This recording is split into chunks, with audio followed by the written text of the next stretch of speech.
What's up guys, we're back. So let's get into this video. We're going to be grading each and every Real Madrid player and only 4 the La Liga performances. This is not Champions League, no Copa del Rey, nothing that is not La Liga. So we're starting off. Let's start off with Courtois. So he has not even played a few games yet. He's only played 2 matches from what I've seen, and he's kept clean sheets in both of them. Sure, it's not against Man City, it's not against King Kong, it's not against the greatest team of all time, whatever, World 11, whatever you want to say. But he kept clean sheets and he did extremely well. I'm going to give him a B just for those 2 performances. I think that was seriously some great performances. And then we speak about Dani Ceballos. With Ceballos, this man had a complete rejuvenation of his career. I mean, bro, he has been so outstanding. He's been scoring goals, assisting, and I'm thinking this is prime Dani Ceballos. You can argue with a wall. I'm giving this guy a A. With Eder Militao, same situation to Courtois. However, I think he has come back. He's been extremely mid. He hasn't been bad. He hasn't been good. I think Militao, that's the honest rating. I'm giving him a D. With David Alaba, similar situation. He did play a vast majority of the first half of the season. He then picked up a big ACL injury. He couldn't play.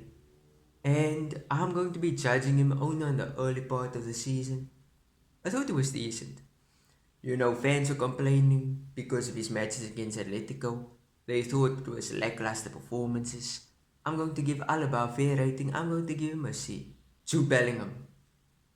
Do I even have to say much? This guy, an outstanding debutant. This is his first La Liga season of his life. 20 years of age. Scoring like double figures as a midfielder. S tier. With Nacho, he had actually a very rocky season, I would say. Sure, this is his last season at Real Madrid. We have to show him respect. But if we're being super honest, super realistic, it's been a very, very mid season. Seriously, very mid. He had poor performances. Then he had some decent ones. I'm going to give him a C. Vinicius Jr. He picked up 2 injuries, so he didn't really have a big impact on the season. However, when he did come back, scoring bangers, his performances against Girona, Barcelona, earns him S. Toni Kroos. We thought that Toni Kroos might have been finished. When you come off of last season, you would think he was finished because of his performance against Man City in 2023. I can say proudly, this guy has come back stronger. He's going to stay next season unless he decides to hang up the boots. Toni Kroos, I'm going to give him an A. This guy is just timeless and world class. Luka Modric, you know, he's been on the bench for a majority of the season. He did play a few matches, and whenever he did play, he actually put on decent performances. One that actually comes to my mind was his Sevilla match. He scored the winning goal in that match, and he was just outstanding throughout that game. And I think his performances in La Liga, yeah, some weren't good, some were great. And you know, he's a legend. With Modric, I'm giving him a B. Rodrigo Goes, so I've mentioned this numerous times, numerous occasions. Rodrigo, when we speak about him, he was poor in the beginning of the season, excellent in the end of the season. He has been arrested so many times now in these recent matches. He was there when Vini wasn't there, and that's how I like to picture Rodrigo's season. He was there when Vini wasn't. And I'm going to give Rodrigo a S tier. With Camavinga, it's, you know, I think he had a mid-season overall. He had some good performances, then some poor displays. With Camavinga, he's one of my more favorite players just because of how versatile he is. how he can help the team in so many different situations. Kamavinga, I'm gonna give him a C. Andre Lunin, so he truly shined in the second half of the season. He was benched for Courtois and Kepa. With Lunin, I'm going to say, honestly, unbiased, and not going off any recency bias, I'm giving him a S. Oselu. This is a subject I like to talk about. Oselu, sure, he had some great performances against Bayern. But in the season, when Vinny and many of the others were injured, he stepped up. Sure, he wasn't the best finisher ever, he missed a lot of chances. But I think he was very, very good. He was better than we expected. And he's not Benzema. He's not Benzema. We didn't bring him in to be Benzema. But I think he had a great display. I'm going to give him a A. Valverde, timeless. I think he has played every single match for Real Madrid. I don't think he played against Granada. But so underrated, so versatile. And this guy, he plays for the badge.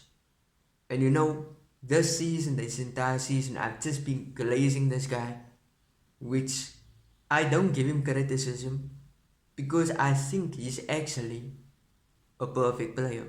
Now, sure, there's sometimes in front of goal, he should be scoring.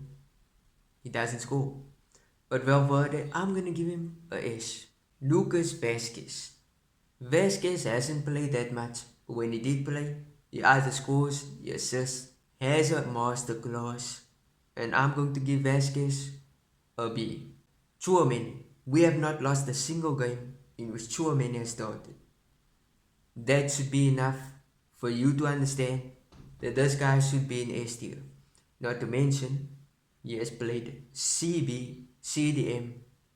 He's had to go out of his natural position to perform for Real Madrid.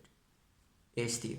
Dani Ceballos, with Dani Ceballos, so he has not played that much. He was injured a lot. I'm gonna give him a D, honestly. A D is generous. I could give him a F, but D I think is super generous. Fran Garcia, I think he truly shined in the beginning of the season. He was one of our best players. When going forward, when in attack, he would assist Oselu, Rodrigo, no matter what it is. Him on that left side was so dangerous. But when Mendy came back and being fully fit, Mendy took his place. But Fran Garcia, for what he has shown, I think it's fair to give him a B. And then the man who completely shined in yesterday's game against Granada, Brahim Diaz. This guy was moving like Maradona for this entire season. Sure, sometimes he was a bit inconsistent, but I think this season he has shown that he is a big time player. And I think next season will be extremely interesting when he eventually plays alongside Kylian Mbappe and many others. With Brahim, his performances were outstanding, and I'm giving this guy an S. Rudiger, by far our best player, by far our best centre back. He's just next level. He's a beast, he's a monster. S. And I know I sound like I'm throwing S's around. I swear I say this every single time. I always give S's. Let's be honest, these players deserve it. They've been playing extremely well. And that's why I'm giving S's, straight up. Mendy when he came back, he was putting on good performances. He's very underrated. I'm going to give him a B. Or the Gula, this is a very interesting one. He has not gotten too much game time, but when he did, you saw in his last match, this guy, he scored a goal. Great display. Just from those 3 games which he started, I'm going to give him a B. Kepa. So I know there's a stigma on Kepa. People criticize him, they say he was poor. I have a different opinion. I think he helped us a lot in the beginning of the season. And overall, he was a good player. Sure, there's a lot of criticism you can give him, but I'm not gonna do that. I'm just gonna say a B. Honorable mention is Nico Paz. And Nico Paz, even though he made only a few appearances, he did play well in those times. But he was mid, let's be honest. I'm gonna give him a C. But that's it for now. Leave your opinions, leave your thoughts, push notifications, smash like, subscribe if you enjoyed, and peace.